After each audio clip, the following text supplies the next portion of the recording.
ಅಯ್ಯೋ ಕತಿಯೇ ಏನಪ್ಪ ಬರಲ್ಲ, ಅವನೇನು ಬತ್ತಾನೆ ಅಂತ ಇನ್ನೂ ಬರಲೇ ಇಲ್ಲ. ನಾವ್ ಈ ಕಡೆಗೆ ಉಣ್ಣಕ್ಕೂ ಹೋಗ್ಲಿಲ್ಲ. ಅರೆ ಸುಮ್ಮನೆ ಕೊಟ್ರೆ ಬರ್ತಾರೆ.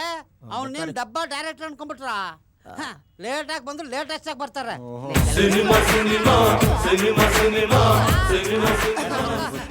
ಏನ್ ಮಾಡೋದು, ಗಾಂಧಿನಗರ ಸಿಕ್ಕಾಪಟ್ಟೆ ಕಮಿಟ್ಮೆಂಟ್. ಪ್ರೊಡ್ಯೂಸರ್ ಕೂತ್ಕೊಳ್ಳಿ. 3 ಜನ ಹೀರೋಗಳ ಕಥೆ ಹೇಳ್ಬಿಟ್ಟು ಈಗ ಲ್ಯಾಂಡ್ ಆಗ್ತಾ ಇದೀನಿ. ಸ್ವಲ್ಪ ಲೇಟ್ ಆಗುತ್ತೆ, ಸ್ವಲ್ಪ ಅಡ್ಜಸ್ಟ್ ಮಾಡಿ. ಮಂಡ್ಯ ಗೌಡ ಏನ್ ಗೌಡ್ರಿ ಒಯ್ಯ ಬತ್ತಾನೆ ಸಾರಿ ಅಂತ ಅದು ಸಾರಿ ಅಲ್ವೋ, ಸಾರಿ. ಓ ಹಂಗ. ಯಾರು ಇವನು ಹಿಂಗ? ಹೇಳ್ತೀನಿ ಗೌಡ್ರೆ, ಇವರೇ ಮುರಳಿ ಮೋಹನ್ ಅಂತ ಬಹಳ ದೊಡ್ಡ ಡೈರೆಕ್ಟ್ರು. ಏನೇ ಮಾಡಿದ್ರು ಲೇಟೆಸ್ಟ್ ಆಗಿ ಮಾಡ್ತಾರೆ. ಮಿಸ್ಟರ್ ಮುರಳಿ ಮೋಹನ್ ಅವರೇ, ನಿಮ್ಮಂತವರೇ ನನಗೆ ಬೇಕಾಗಿರೋದು. ಹೆಂಗಾರ ಮಾಡಿ ನಮ್ಮ ಸಿನಿಮಾನ ಜನಕ್ಕೆ ತೋರಿಸಿ, ನನ್ನನ್ನು MLA ಸೀಟಿಗೆ ಕೂರಿಸಿ, ನನ್ನ ಗೆಲ್ಸಿ, ಆಮೇಲೆ ನಮ್ಮ 3 ಕಡೆ ಬನ್ನಿ. ಗದ್ದೆ ಒಳಗೆ ನಿಮ್ಗೈತೆ. ನೀವ್ MLA ಆಗೋಗ್ಬಿಟ್ರಿ.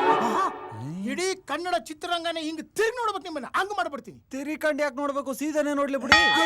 ಅಯ್ಯಲ್ಲೇ ಸ್ವಲ್ಪ ಸುಮ್ಕಿರ್ಲ ಗೌಡ್ರೆ. ಫಸ್ಟ್ ನೀವು ಕತೆ ಕೇಳಿ.